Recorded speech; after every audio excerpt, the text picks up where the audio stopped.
Hey everybody, Livingston here. Today we're jumping into another fun-filled episode of the Twilight Zone. This time it is Season 4, Episode 10, No Time Like the Past. Came out March 7th, 1963. Another episode I haven't seen before, but before we get started, I thought I would sit down and say thank you everybody who has subscribed to our channel. We're about to pass the 4,000th subscriber, and I'm looking forward to going towards 5,000 and beyond, towards more 10,000 and getting into the 5-digit realm of things. We're still a ways off on that, but I very much appreciate everybody who has subscribed, and if you haven't, don't forget to do that. It's right down below. We're going to be doing a lot more stuff for the channel, talking more about and more informative things, more documentary style things that I think will be interesting for everybody who is watching the Twilight Zone, and for anybody who enjoys the classic movies that I react to on this channel as well. We have a movie coming out very soon. When it comes to very soon, I mean it's going to be completed and I will be actually getting it into film festivals. It's my second feature film. If you haven't realized it, I actually have another feature film out there called American Beast. You can find it on Amazon Prime. Yeah, very much an enjoyable experience, and I liked it so much I ended up making a second one, and I'm planning a television show that's more around what we are viewing today, the Twilight Zone. So look out for these projects in the future.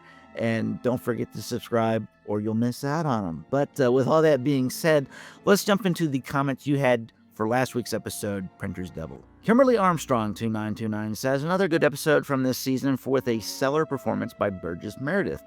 Of the 4 Burgess Meredith Twilight Zone roles, this is my second favorite, with Obsolete Man at number 1. I think Pat Crowley's performance, the actress who played Jackie, was underwhelming. Maybe it's just me. For a longer episode, it held up well, keeping the audience entertained the entire time in spite of the creepy topic. As for your reply to my comment on last week's episode regarding visiting Pittsburgh, it's hard for me to say if it's worth it. I grew up there, but moved away when I joined the Navy back in the 80s, and I haven't been back since, though I want to. The Pittsburgh I knew was definitely worth visiting, especially the museum, my personal favorite. There were also Civil War museums. There is also the conservatory, botanical gardens, as well as zoo, Kenwood Park, Station Square, a regatta in the summer at Point Park. That inclines to name a few event sites. Also, the Heinz History Center, which features Mr. Rogers' neighborhood memorabilia. Not sure what the city is like today. Hope that helps in Coast Steelers. Well, yeah, thank you very much for that comment. I would like to see Pittsburgh just because it's a city I haven't been to before, and you've actually gave me a lot of places that I could actually visit when I actually go to see Pittsburgh. It's one of the things I enjoy doing, going to a city I've never been to and seeing all the sights to see. Typically, it's museums and historical places that I find interesting. When it deals with American history, I'm all about it. I like to go see those Civil War forts and things about the Revolutionary War, anything with World War II, World War I, just anything in general dealing with history. I like to visit those places. So last place I went to go see was probably Savannah. When it came to like a place I actually got to experience. I've been there before, but for a short visit. It was my grandma's 80th birthday, and we were there for like a night, and I got to see some of the city, but I actually got to visit it for a good long weekend a few years back, and it was one of the better places I've been to when it comes to seeing a city. I think there's like 27 roundabouts or something like that in that city. One fun fact for anybody who hasn't been to Savannah. But thank you for letting me know about Pittsburgh. And yeah, when it came to this episode and Burgess Meredith being in many Twilight Zone episodes, I want to say this is probably up there in my top 2. I think my number 1 would probably be the one. I can't remember the name of the episode, but it's the one where he was a bookworm, and then of course there was the doomsday scenario, and he was left with all the books, and then he ends up breaking his glasses at the very end of it. That was my probably personal favorite when it comes to Burgess Meredith episodes, but I think all of his episodes are very strong, so it's hard to say which one's the worst, because I don't think there's a worst. It's just which is your least favorite out of the bunch. Jonathan Stein says, one of the best episodes of Season 4 and one of Burgess Meredith's best performances, though the Obsolete Man is still my favorite. He's clearly having a lot of fun playing such a smug and smarmy devil. Yeah, you can definitely see that Burgess is having a lot of fun with the role. He was definitely into what he was doing on screen, playing the devil, playing that snarky version of himself. And he did come off a little creepy too. Some of the things that he did when he was around the actress, rubbing her cheek and getting that little like shiver up her spine when he did that, it was very unsettling. And he really knew how to play to camera. I thought Burgess Meredith is one of the better character actors that was out there back in that era. 43 Nostromo. At 23:54 mark, stock music was originally composed for Nervous Man in a $4 Room, but none other than legendary composer Jerry Goldsmith did that. Wow, I did not know that. I love Jerry Goldsmith. If you don't know who Jerry Goldsmith is he did the original music for Star Trek: The Motion Picture. He also did The Edge. It's one of my personal favorites of Jerry Goldsmith. If you don't know The Edge, it's a movie that came out in the late 90s with Anthony Hopkins and Alec Baldwin. And it has Bart the Bear. If you don't know who Bart the Bear is, very popular bear that was used in the Hollywood cinema in the 80s and 90s. And yeah, I very much enjoyed that movie. But Jerry Goldsmith, he did a lot for Star Trek. He composed the Next Generation scores. He also did Deep Space Nine as well as Voyager, the scores for those as well. From the Sidelines, adapted by Charles Beaumont from his short story, The Devil You Say. Did not know that. I'm sure the guy wrote quite a few short stories. Steve 2474 says, not only do I think that was one of the best episodes from season 4 and was by far Burgess Meredith's best performance in The Zone, I think his performance in this episode ranks in the top 3 or 4 of the entire series, along with Joanna Linville in The Passerby, Jack Klugman from In Praise of Pip, and Gladys Cooper in Nothing in the Dark. Also, rest in peace to Patricia Crowley, Miss Benson, who passed away last month at age 91. I liked her "Don't be a gloom cookie" line to her boyfriend, Mr. Winter, early in the episode. I had never heard that expression before, but I like it. I'm looking forward to your upcoming review of No Time Like the Past episode. I'm enjoying your reviews of the great series.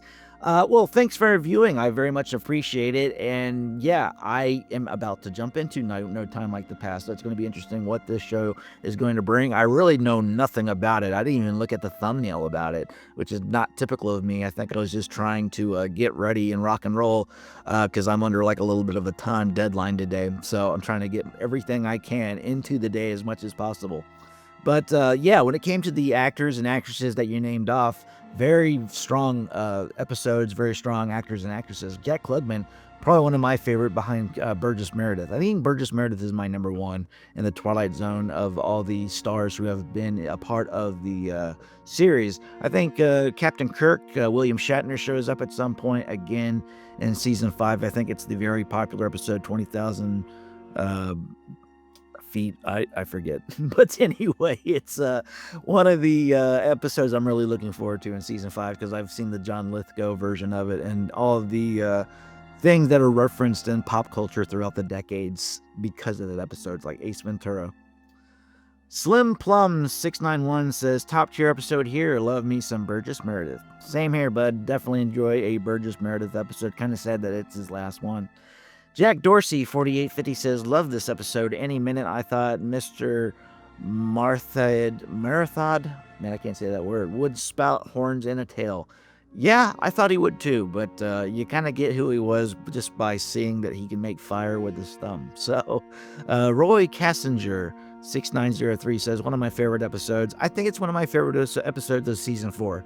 I don't know where it would rank for the entire series, but it's definitely one of my favorites of this season for sure. Where it ranks in the top 5 when I do my end of season podcast is going to be it might end up on the top 5. I'm not sure yet. We're still a bit into having to get through this season, so we'll see.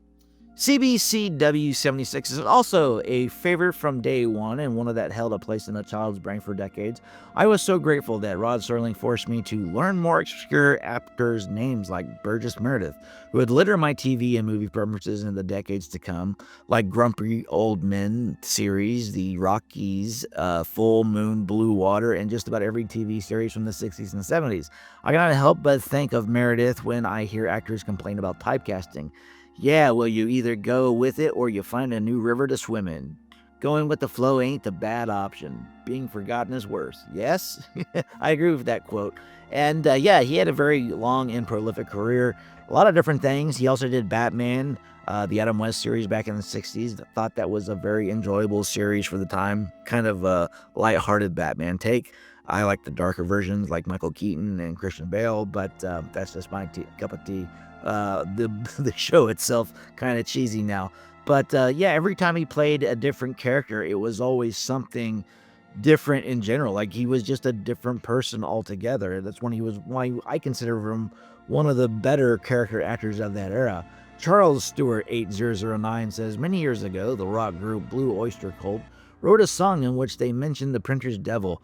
That was the very first time I heard the term. I think that's something I actually referenced in the trivia at the end of every video I do, where it said that there was a song written called Printer's Devil. So yeah, thanks for letting us know. Kindle Square says, now this one of my favorite episodes in which I have seen it on YouTube. I became very interested in this episode. He was the devil, he made the printer do all the work. His girlfriend was a good woman who stuck by him when he was down. It also reminds of the movie It's a Wonderful Life, and only reverse. Instead of an angel to save him, it was the devil. The devil made one mistake, creating the printer that made the news. That's how he won in the end. A very happy ending after dealing with the devil. Yeah, I mean, that was his mistake, but at the same time, was it his mistake? Was it something that he actually does? It gives a guy an out. If he knows, like, the person's at least possibly smart enough to figure out there is an escape if he just puts his mind to actually figuring out a way, and maybe that's just the devil's way. I don't know. I like to think that the devil's smarter than leaving a very big, blatant, obvious way out in front of everybody that he comes in contact with. Who knows? Maybe it was a mistake. It was a fun episode and definitely something to look out for in my top 5 at the end of this season. Mark Asta man, I can't say that, but hey, I'll just call you Mark. But Mark, anything I've ever seen with Burgess Meredith was great, even when he played the Penguin in the cheesy Batman show. I'd say this is probably my least favorite episode of the Twilight Zone he was in, but still, it was a classic. My favorite episode with him was Time Enough at Last, and who could forget him as Mickey in the Rocky movies? Great actor. Yep, I mean, Mickey from the Rocky movies are probably I think that's my favorite of his stuff. I mean, I love all of his things, but if you tell me Burgess Meredith and just give me the name, that's the first thing that pops to my head is the Rocky movies and him playing Mickey. And yeah, but he is a great actor, or was a great actor. Medium John Silver says, I like how each of Burgess Meredith's Twilight Zone roles were quite distinct. Henry Bemis, a docile bookworm. Luther Dingle, a neat barfly ready to become forceful. Romney Wordsmith, a heroic resistor, and Mr. Smith, the devil himself. Yeah, every single role that he played in the Twilight Zone were very different vastly. When it came to their personality, the mannerisms, just the way they came off on screen, you can actually put them side by side and see that they all stood differently. They all looked differently. Their face, the way they contorted them. Burgess Meredith was just a very good actor. I mean, we keep saying that, but he was. Blue Black Purple says, the actor who played Mr. Franklin, the owner of the Gazette that burned down, also played the sheriff on the TV show Bonanza. And from the sideline says that actor's name is Ray Teal. So yeah, I didn't know that. I watched a few episodes of Bonanza, but I don't think I watched enough to actually recognize some of the actors on there, unless that was the main cast or something. But yeah, probably one of those shows I probably need to check out at some point. Anyways, with all that being said, thanks for the comments, everybody. Very much appreciate it. Now let's jump into the episode and see what we're getting into. The Twilight Zone. What guarantee do you have that you'll reach the point that you want? No guarantee at all. If I do fail, responsibility is exclusively mine. You can rest easy on this fact. Feeling pretty secure now, are you, Paul? I'm helping you because you asked me to as a friend, Paul. I can give you efficiency and dedication, but enthusiasm I can't dredge up even to the minutest degree. The jeopardy I face comes in shadow. Yours happens to be much more real. Speak to me of jeopardy, if you will, but don't make it sound as if I have an exclusive franchise on the calculated risk. A gigantic sewage complex in which runs the dregs, the filth, the misery-laden slop of the race of men. Looks like it's that bad. Maybe all the more grotesque by the fact that we don't recognize it as insanity. Did it ever occur to you that some of these scientifically advanced monkeys make bombs as a simple expedient for survival? That across this planet there are other scientifically advanced monkeys who would pulverize us into dust if they thought they could do so with impunity? Ultimately, somebody pushes a button. And just as ultimately this Earth disappears, few germs will rise up out of the rubble. Are you satisfied with this kind of 20th century? It's not the greatest, but we're here. You're in focus now, Paul. Press the button, Harvey. Send me back into time. Yep, with a title like No Time Like the Past, I figured it'd be a time travel thing. Probably one of my favorite themes when it comes to sci-fi and fantasy. Time travel. Exit 1, Paul Driscoll. He puts to a test a complicated theorem of space-time continuum. Shortly, he will seek out 3 moments of the past in a desperate attempt to alter the present. One of the odd and fanciful functions in a shadowland known as the Twilight Zone. No time like the past. You're going to be bombed out of existence. There are some things you can be doing about it. You can start some sort of evacuation of women and children. By whose say-so, Mr. Driscoll? Let's say I represent the voice of history. That's extremely quaint. A new kind of bomb is going to be dropped here. So he's trying to stop the bombing of Hiroshima and Nagasaki. Would you believe a man from the future if you can't prove that you're from the future? One lone B-29. I rather think we can survive that. I will make an assumption you have some illness. The face of the enemy is not devoid of some compassion. And if you're still alive, remember that the same thing could be said of your enemy. He tried to save the people of Hiroshima. There wasn't enough time to save anybody. You need to get there a few hours or at least a day in advance.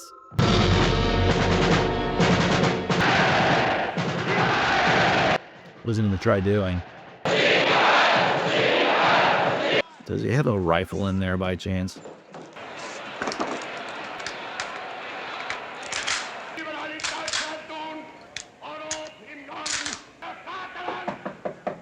Occupado. I'm here to prepare your room, mein Herr. Just say, come back later. I'm inappropriate. Ach, you have the loveliest room in the hotel, mein Herr. Thanks. Why, do you know, sir, that this whole side of the hotel on every floor has been rented? Just because of our Führer. Just so they can see him. Yes, that's what they told me. I'm an American. Oh, excuse me. In America? And what do they think of our Führer in America and the New Germany? We're quite neutral. Not a great guy. Say neutral, but you mean something else. Madman. A crazy. That is our New Germany. That is something you'll never understand. That, madam, is the old Germany, and that is something you'll never understand. You know, I wonder what year this is. This could be like the late 30s for all I know. Boom. Anytime.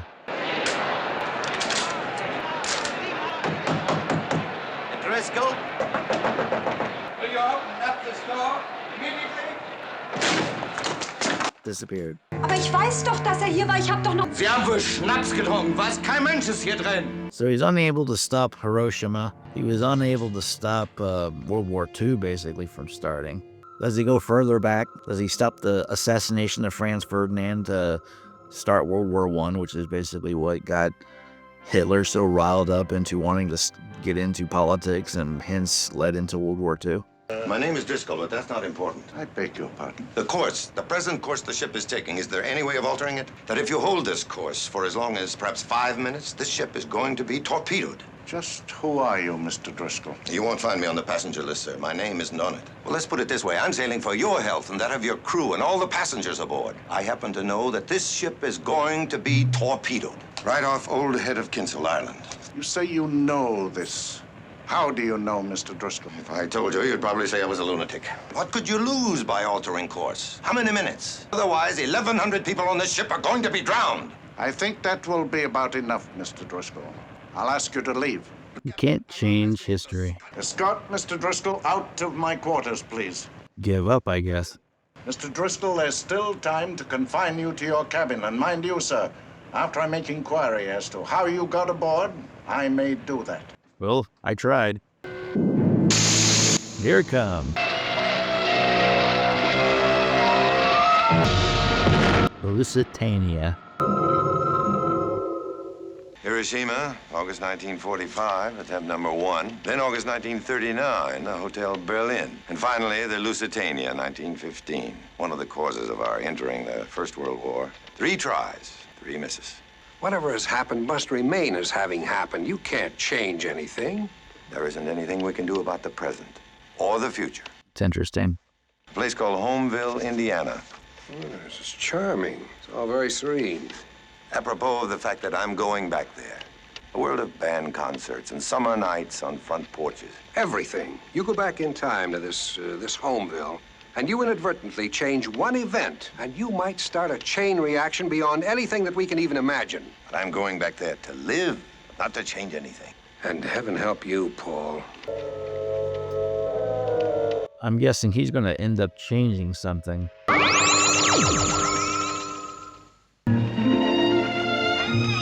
Oh, the quaint times.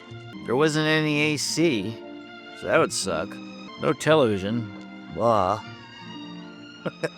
Have to read a book, I guess. I'm not against bugs.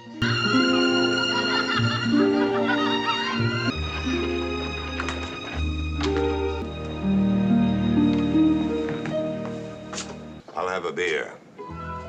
A nickel. That's a price tag. You from around here? Just passing through? No, as a matter of fact, I was thinking of settling down here. Boarding a house across the square. Real nice accommodation. Gonna stay there? For the present. Uh-oh, he's going to try to stop an assassination. Right away, it begins. It's tomorrow that Garfield... What did you say? When what? Nothing. I was just talking to myself. Didn't finish your beer. What a waste. Real odd. Maybe you just don't hold with President Garfield. Died September 19th, 1881. So be it. That's what history says. Let it happen, I guess. Room comfortable? Yes, very, thank you. Best room in the house. No mid-afternoon sun. The nicest view I've got. You a traveling man, Mr. Driscoll? Oh, no, Mrs. Chamberlain, I'm not. I'm a physicist. Someday, when I've got more time, you can explain that to me. Well, now, I must tell you the rest of the rooms of the house. No visitors upstairs after 8:30 p.m. No gambling, no chewing. Supper at 6. If you're late, you're out of luck. Abigail, I want you to meet the new boarder. Hello? This is Miss Abigail Sloan. She teaches school here in town. Are you planning to stay here for a time? I hope to. Lovely girl, ain't? And a moral girl, too. I mean, real moral. He's a smitten kitten. Berlin Wall. I never heard of you. 1st of July. Going to be a band concert in a couple of days. Lemonade. Fireworks. It's 1881. Homeville, Indiana. And I'm home. And I tell you, Mrs. Chamberlain, we will remain an isolated, terribly provincial, static community of states. We should take the American fleet, send it over to the Orient, and plant the American flag. Back across the Pacific to South America, planting the American flag as we go. You ought to run for office, Mr. Hanford. Finance comes first. It's the lifeblood of the nation. Bank needs me. Hey there, Mr. Driscoll. What are your international views? I don't have any, Mr. Hanford. Everybody has to have views as to the destiny of our country. Now, you take the case of the Indian Wars, 5 years, giving the Indians land, as if you could actually make savages understand treaties. You could if you sit down and talk to them in their own language. I think the country is tired of fighting, Mr. Hanford. I think we were bled dry by the war. Why, the virility of a nation is in direct proportion to its fighting qualities. We'll live to see the day when this country of ours fields an army of 1 million men. I get carried away. You're some kind of pacifist, are you, Driscoll? No, I'm just some kind of sick idiot who's seen too many young men die. I take offense at that remark, Mr. Driscoll. You should. I take offense at armchair warriors who don't know what a shrapnel wound feels like. Or the look in a man's eyes when he realizes he's minus a leg and his blood is seeping out. Mr. Hanford, you have a great enthusiasm for planting the flag deep, but you don't have a nodding acquaintance with what it's like to bury men in the same soil. Well, you're in for some gratifying times, Mr. Hanford. You can believe me. There'll be a lot of graveyards for you to fill. And in France, then all over Europe and all over the Pacific. This country's going to get virile as the devil. from San Juan to Inchon. We'll show how red our blood is because we'll spill it, that you won't have to spill any. And the other is you won't live long enough to know I'm right. Well, she liked that, though. I'm sure she's like, you spoke your mind. Violent man. You guys are saying you need to go over there and kill all those Native Americans. It's kind of violent, isn't it? Mr. Driscoll? Can I walk with you? You're nice. I like you. Mr. Driscoll, I... Well, have I sufficiently endeared myself to them in there? I've been living there for almost 2 years, Mr. Driscoll. I lost a father and 2 brothers in the war. All 3 of them died in one afternoon. Well, there was a funeral in our house every day. She never stopped mourning them. I think they died for something. That there are things preferable to dying, and patriotism doesn't have to come with pain. It's very decent of you to tell me this, Miss Sloan. Why don't you just call me Abby? Oh, first name basis. My first name's Paul. It fits. Does it? 1 syllable. Do you know something? Lots of things. You look like a man in love. Not with a woman. With what, then? With a moment, a place. What were those names you said? San Juan, Inchon. Where are those places? When you said other graveyards, other wars, what did you mean by that? Oh, nothing. Why do I get this feeling that you're on the outside looking in, just passing by? Is he, though? Is that how it's going to end, with him passing through? No happy ending. I hope he gets a happy ending. He's a good man wanting to stop the bad. I wish I could come in. Everything is possible. Garfield, it's finally happened. Just came out with a telegram. President Garfield's been shot. How did you know that? You couldn't possibly have heard what they said. Paul, what's the matter? I'm from the future. How do you say that? Not everything is possible. I wish I could tell you, but I can't explain it. You and me. Especially you and me. Why? Explain yourself. It's getting late, Abby. Oh, that's not cool.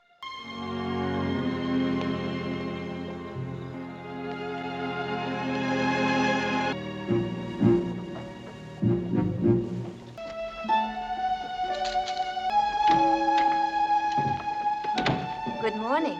Hey there. Morning. We missed you at breakfast.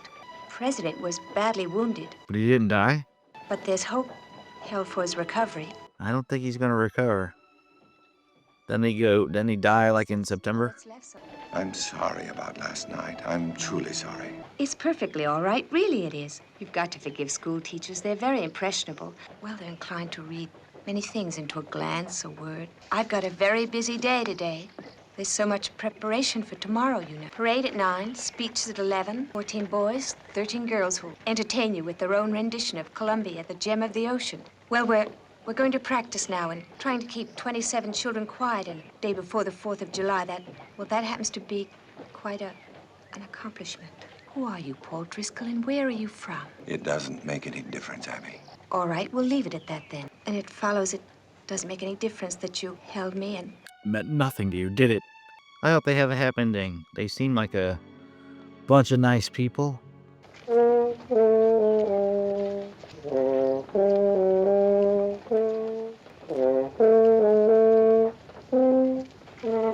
Howdy, Mr. Driscoll. How are you? Tomorrow's a big doings, you know. 4th of July concert. Yes, I'm looking forward to that. She does a good job with those kids. So I've heard. Awful pretty girl to be a schoolmarm. I've noticed that you noticed. Oh, doggone, I never had no schoolmarm look like that when I was a kid. I had a couple teachers that were It's a funny little easy town. on the eyes. This schoolhouse, for example. I'll bet it's 60 years old as she stands there. I expect it'll probably keep standing till somebody pulls it down. That's what I was trying to remember. The school building. The school building. Something bad happens to it, doesn't it? He wants to stop it because he loves her. He ends up changing history. The site of the Homeville National Bank was formerly occupied by a school building built in 1823 and gutted by a fire which started at approximately 2 o'clock in the afternoon of July 3rd, 1881, seriously injuring 12 children. The fire was caused by a kerosene lantern from a runaway wagon. I can't do anything. I can't say anything. You have to. Can't even warn anyone. Everything has to happen the way it's supposed to happen. But will it? Recover, you shall not. You're to die on September the 19th of this year. And you shall burn this afternoon at 2 o'clock, seriously injuring 12 children. Doesn't kill anybody. And I can't do anything about it. I have to stand around and watch it happen. I have to let it happen. Children, back to rehearsal now. Go on inside and join the others. Go on. The man I love. Everything is cause and effect. Everything.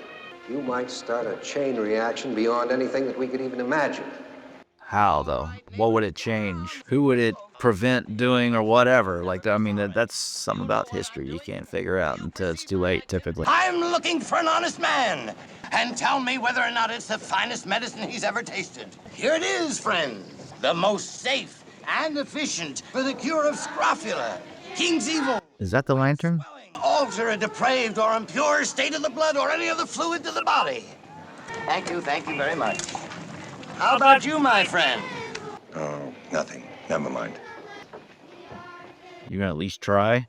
What did you say? I can't tell you why. You've got to unhitch those horses. Now, just a minute.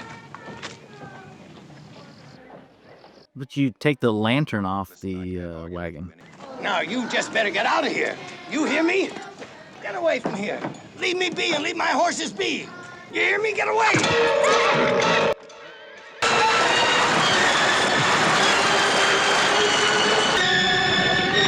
Well, that was quick. He said cause and effect. How did you know? You did, didn't you? Yes, I knew. And I knew it would happen this afternoon at 2 o'clock. I didn't know that I would cause it. I shouldn't have come here. It won't work. It can't work because I know too many things. I know about too many tomorrows. Your history, Abby. You and this town. Everything about it. Your history. I can't even touch you. Paul, why not? Because the past is inviolate. It belongs to those of you who live in it. It's not for interlopers. Where are you going? I'm going back. Take me with you. Back where I belong. I couldn't live in a world menaced by a bomb. And I find out now that it doesn't make any difference if it's a world or 12 children burned in a fire. I found more than I expected because you were here. I've overstayed my welcome. Goodbye, Abby. Stay well. Guess you didn't go after him.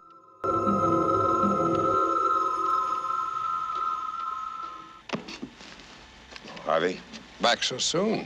Well, as it happens, back a little late. You changed something? I tried to. And in doing it, I caused it. Here in the 20th century, where I belong, leave the yesterdays alone. Do something about the tomorrows. They're the ones that count. God, let there be tomorrows.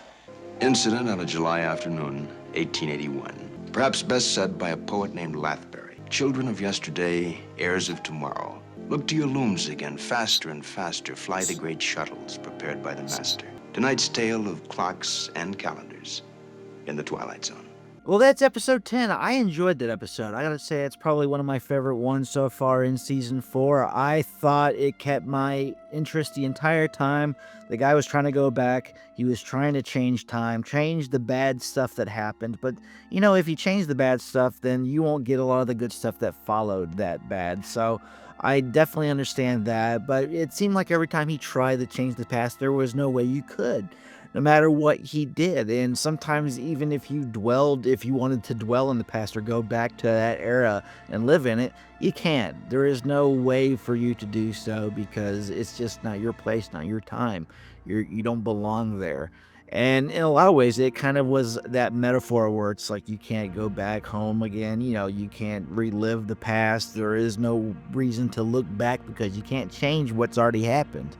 And this episode seems to be a lot like that. It seemed to kind of follow that metaphor of life that you can't change the past. It's no sense in looking back and dwelling on it because there's nothing we can do about it. And I definitely enjoyed the episode, kept me intrigued all the way through. It wasn't boring at all and definitely appreciated that. So with all that being said, let's jump into some trivia and see what it took to get this episode off the ground. The small town set is the same as the one used in A Stop at Willoughby. It looked it. Originally intended to open with Paul Driscoll and his mentor Harvey having a political discussion, but was judged too boring before the final cut. Well, I'm glad they chopped that down if it was a little boring. This is the first of two stories written by Rod Serling to involve the sinking of the RMS Lusitania. The second was the Lone Survivor segment of Pamela's Boys, Lone Survivor, the Doll, 1971. Dana Drews played the protagonist Paul Driscoll in this episode, while his younger brother Steve Forrest played the protagonist Major Robert Gaines in the succeeding episode, The Parallel. This episode takes place in 1963 in Hiroshima, Japan, and on August 6, 1945 in Berlin, Germany, in August 1939 aboard the RMS Lusitania off the old head of Kinsale, Ireland on May 7, 1915, and in Homeville, Indiana from July 1st to July 3rd, 1881. So I was right that it took place in 1939 when they were in Germany. So I did say the 30s. In the scene set in Nazi Germany, the exchange between the maid and the Nazi officer translates to English as, "But I know he was here. I just spoke to him. That can't be possible. You've been drinking schnapps, haven't you? There's no one else here. No one could escape." That was funny. The lecture the protagonist gives to the know-it-all about overly opinionated men who never fought in a war-backing war is what much of Rod Serling's next series, The Loner, is about.